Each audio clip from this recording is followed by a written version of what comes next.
What's up, guys? Your boy DJ coming at you again with another update on the Ezip 400. Bam!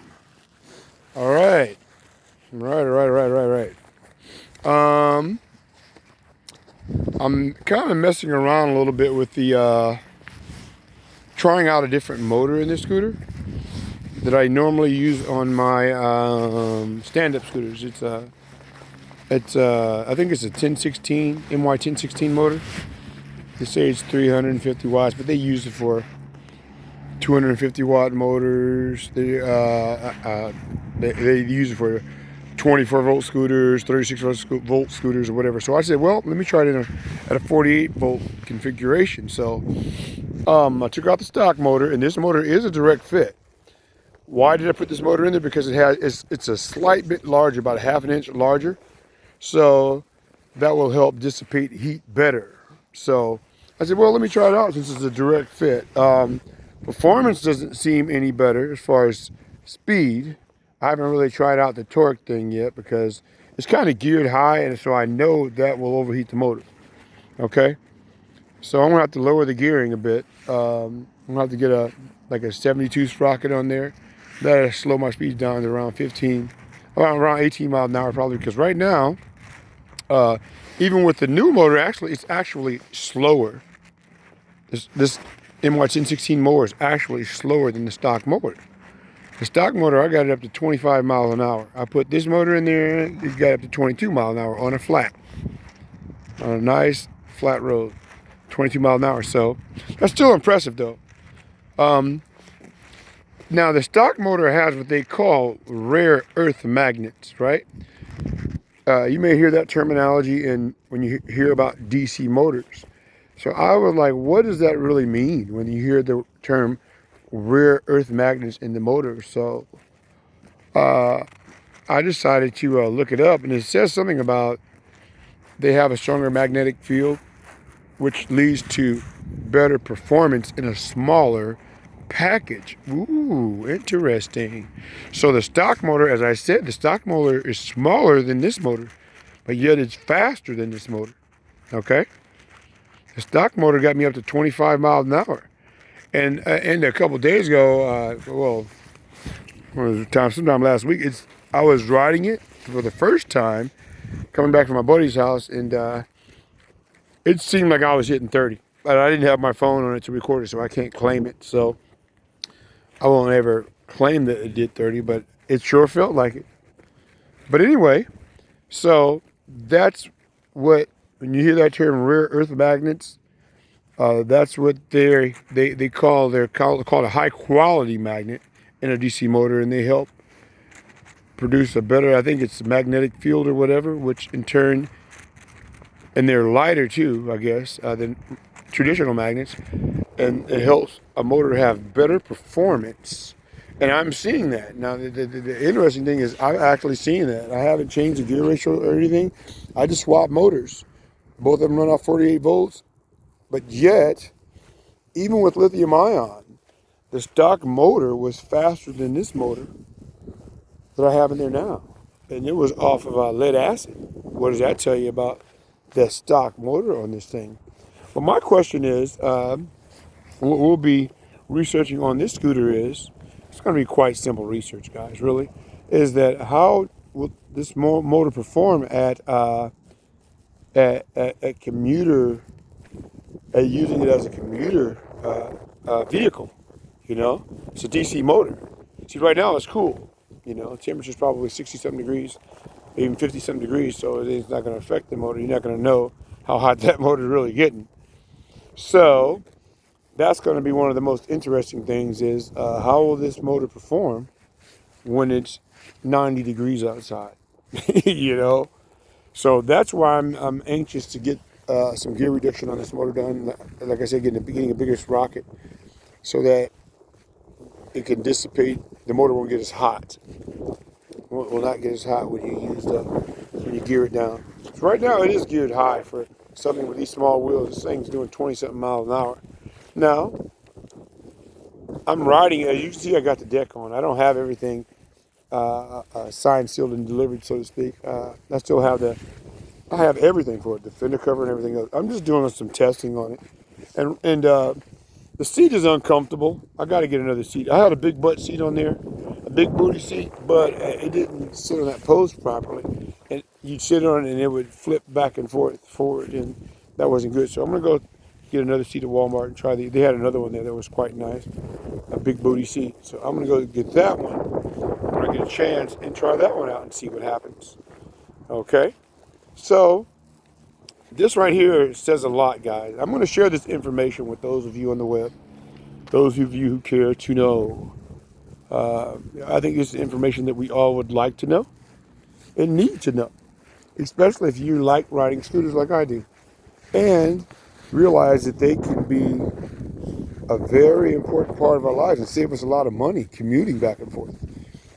Because so far, this makes a great commuter scooter. It just needs a different seat, but as far as long range commuting, I don't know, because I'd like to be able to ride it to work, and that's 15 miles away with some hills, inclines.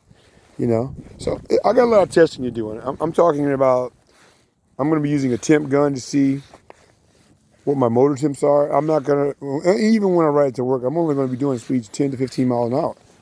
So, I reserve the power for this scooter for when I need, like, if I need to get out of the way. Yeah, it'll do. I can cruise at 20 something miles an hour if I want to, but it'll probably burn the motor up.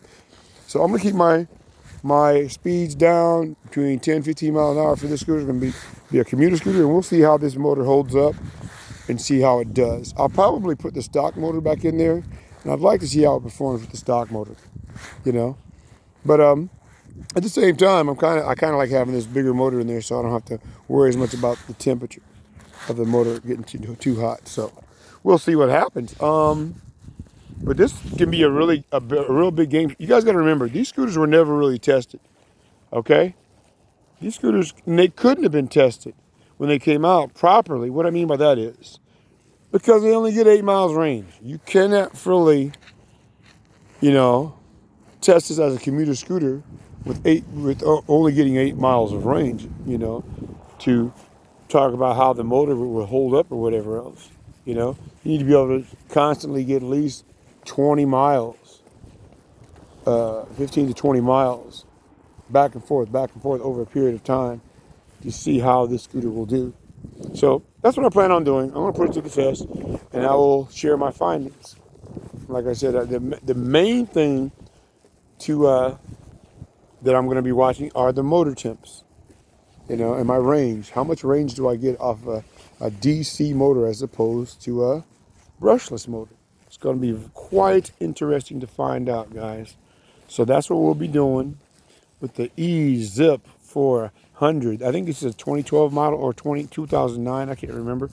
I accidentally washed the date sticker off. But I do like it a lot. Like it a whole lot. Like I said, I got a battery in there now. It's got a 10 amp hour battery in there. I'm going to put a 14 in there, maybe next week or whatever else. That'll be the one that will stay in there. It'll be a 14 amp hour battery, and then I'll have a battery bag that I will strap the 10 amp hour battery in, and it can hang on the handlebars for extended range use. Okay? So, I just want to share this information with you guys and tell you that, guys, slow up before you go out and spend $1,000, $2,000 on a scooter. Slow up. Those of you who really want, the newer scooters, the faster ones and stuff. Because this thing, like I said, stock motor, I did 25 miles an hour on it. That's with lead acid battery. So if I put the stock motor back in there with this lithium ion, it would probably be a bit faster. I'll probably hit 27, 28 miles an hour, maybe 30. Who knows? So I would say slow down, those of you. Kind of watch the videos that I'm doing on this scooter, see what you learn. And you can save a lot of money, guys. You don't have to. I mean, a lot of these older scooters, the Schwinn's, the iZips, Ezips, whatever else, they weren't really tested to see how good they can be long term, because they didn't have the battery technology. It makes sense. Think about what I'm saying. That way back in the day, I was looking at these scooters years ago, and I never bought one because it always bothered me that I couldn't deal with 8 to 10 miles, or possible 12 to 15 on the California Go Pits. I was looking at getting one of those way back in the day. And like I told you, that's why I bought the gas one. I'm like, I can't. Back in the day, I was like, I can't spend $700-800 to go 8 miles. It just didn't make any sense to me. So I never bought one, although I wanted one. Okay? So now that we have the battery technology to go the distance, you know, I can hook this scooter up very well to where it'll do 40 miles range. You know, I'm gonna have a 14 amp hour battery on the base. I'm gonna have a extra battery, 10 amp hour battery on the bars, and I can even put one back here, a small 10 or 8 amp hour battery back here in the back if I choose to. I probably won't, but it would be kind of cool. You know, all that's going to depend on how the motor does. Will the motor overheat? That's the question. Will the motor overheat and burn up? Because I'm running this motor at 48 volts, okay? But I'm not abusing the power. The power's there on reserve. Yes, there we go. I'm running it at 48 volts, but, you know, your throttle, you have a variable throttle, so every time you turn the throttle, you're not getting 48 volts. You know, when you're going slowly, you know, it just gradually increases until you hit 48 volts, you know. So that's why you have a variable throttle, but it peaks at 48 volts, you know. Whereas if I were to put a 24 volt system on here, if I'm going slow, it's going to operate at 12 volts, 13 volts, up until I hit 24 volts, max power. So, yeah. So I'm just blabbing my mouth right now, sharing this information. But guys, slow your roll on some of these high-end purchases and maybe find some of these older vehicles, these older scooters like I'm doing. I'm just experimenting with a DC motor and see what they can do with the lithium-ion battery. That's the bottom line. Get you a scooter. Fast scooters on eBay, they have good electronics. The little controllers are very cheap, guys. The controller and throttle for this thing will only cost you $60. Okay, the lithium 10 amp hour lithium battery in there will only cost you like $110. It's COM, C-A-K-M, I think it is, C-A-O-M. So I'm also going to be doing a review when it warms up a bit on their battery to see how well these batteries hold up. You know, they're a lot more inexpensive, like almost half the cost of some of the so-called higher quality lithium-ion batteries, but I'm very happy with them. I mean, they got punch, man. You know, I have one for my my EcoSmart sub scooter. Does great so far. You know, I don't have any negatives off their battery technology, so we'll see what happens. Again, I'll be sharing my findings with you guys. This is your boy DJ. Gonna be signing out. Just call me the Scooter Hunter. All right, guys. Later.